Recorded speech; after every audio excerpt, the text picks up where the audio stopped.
This is just typical of the 33-year-old, isn't it? Back from surgery, back from injury once again, and looking so. Look how aggressive he is with that factory Ducati. Out of the final corner he goes. Lost a bit of time in that third split, but over the line, and Marc Marquez is fastest. A 1:45.010. We have got our first 1:44 though, and it's right just at the back of your screens. Frankie Morbidelli on the front row in Catalunya. He might be going into Q2 here. Bagnaia, brilliant. 44.808. And where did Moreira end up? Seventh with a 1:45.1. Brilliant lap by Moreira. And Gian Antonio now beats Bagnaia and Morbidelli on a 44.8. So it's Ducati 1, 2, 3, 4, VR46 from factory team, then VR46 and factory third and fourth. Gian Antonio, Bagnaia, Morbidelli and Marc Marquez. Bezzecchi now down to fifth. Rins has gone back into the top seven as Aldeguer now takes fourth. So it's now an all Ducati top five. And Miller, from looking very good a moment ago in third, he's now shuffled all the way down to the edge in 10th. What was it, a minute ago Miller was third. He's now been pushed back 7 places and clinging on to a place in Q2. Fabio Quartararo, what can he do on the factory Yamaha? We do have 2 Yamahas as it stands right now into Q2. Rins 7th, Miller 10th. And Ayagura, I was just about to say Ayagura needs a big lap. He's outside of that all-important top 10 at the moment in 11th, but Ayagura has flown through Sector 1. He's up by over a 1/10 of a second. There were good first sectors from Viñales and Bastianini on the Tech 3 KTMs. What about Quartararo? 18th at the moment. He's going to power the Yamaha to the finish line. And Air goes up into 7th. Quartararo up to 15th. Still not able to do anything better than 1:45.6. So the rider who might be a little nervous now, sat in the pits, is Jorge Martin, who's now back to 10th place. Remember, he was in Q1 in Barcelona. Agura's rolled out of this particular lap. He's made a mistake somewhere in the second section, which has spared Martin for the moment. Surely he'll be back out of the pits very soon, because he's now having to defend that place in Q2. By the time he leaves the pits, he might be out of the top 10. Factory KTM's nightmare. Binder 19th, Acosta 16th.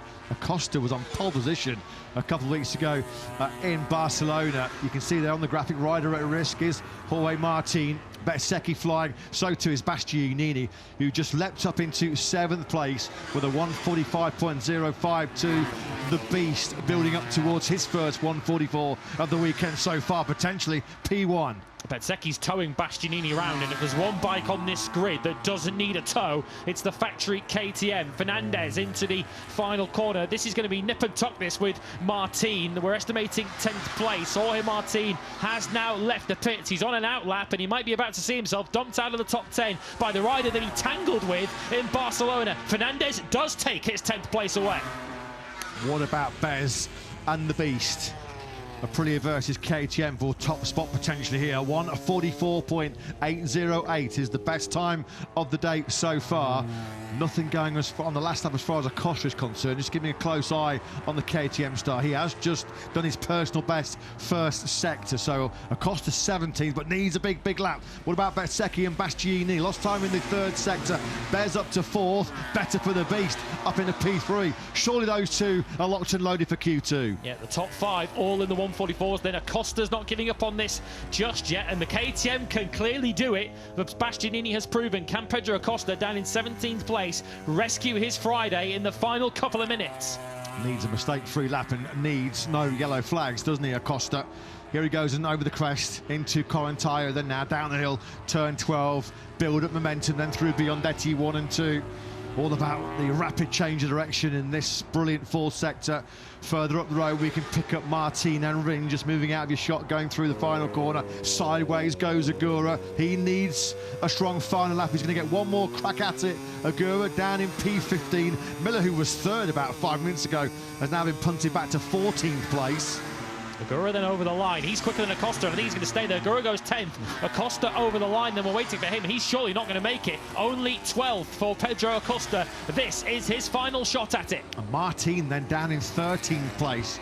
It has not been the brilliant rebound from the double DNF in Barcelona we were all anticipating. He needs something special on his final lap. Aldeguer, 5th place at the moment, which is some achievement by Aldeguer. still fighting his way back to full fitness. He's best of 1:45.004. Here is Jorge Martin. He's had a real strong first sector, as it's just popped up on your screens. This is really, really strong by Martin through Casanova and Savelli. Has to keep this lap going. So too does Acosta. Two big name Spaniards at the moment fighting for a place in Q2. Yeah, we've also got Brad Binder with a fairly strong first sector, who's also trying to lift himself up the order from P18, of course, after his mechanical problems. But real pressure here on Jorge Martin. Of course, we knew how his weekend ultimately panned out after his Q1 appearance in Barcelona. He dare not allow a repeat of that. This is a crucial second half of the lap coming up for the 2024 World Champion. It's all on the 89. No traffic ahead of him. Nobody impeding him. A little bit out of shape. Look how hard he was pushing. Oh, Acosta. It's over. It's over for Acosta. From pole position in Barcelona to Q1 then here in Mugello. Acosta is going to end that session at best in 12th place. We've got Bastianini's taking the checkered flag. He's safely through. He's third quickest. What about Martin then? Martin, just look how hard he was. Aggressive down the hill into 12. Aggressive now into 15. Power sliding the rear tire of that factory Aprilia at the final corner. Martin then 13th as it stands right now. He goes through the gearbox on the RSGP. Over he goes. He's done it.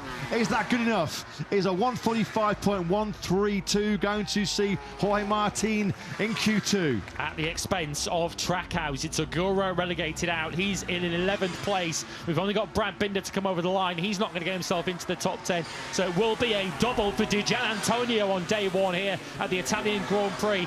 We've got Italians rocking out the top 4 on this Friday afternoon. Have to say, though, shout out to the riders 9th and 10th. Rins gets the Yamaha through in P9 and a first Q2 appearance for the rookie Diogo Moreira in P10. Miserable day for KTM. Aside from Bastianini's brilliance, who's in P3, the only rider on a KTM that got anywhere near a 44, and that was a scary moment. That was how hard Acosta was pushing through turn 9, Arrabbiata 2, third gear through there, about 160 kilometers an hour when he ran off into the gravel. That was a hair-raising moment for the number 37, who's going to end the day in 13th place. But there is Fabio Di Gianantonio. Well, he is fast, and at the moment, he's pretty phenomenal, isn't he? What a day. What a way to kick off his home round here in the Grand Prix of Italy. Di Gianantonio, fastest this morning in FP1, and he's top dog. He's the top rider in this afternoon session, a 1:44.808. Just 900s clear of Pecco Bagnaia. Both factory Ducatis are safely through. Some job that by Marc Marquez to get him through in 6th place. It's Di Gianantonio, Bagnaia, Bastianini, Morbidelli, Aldeguer, Marc Marquez, Bezzecchi, Martin, Rins and Moreira.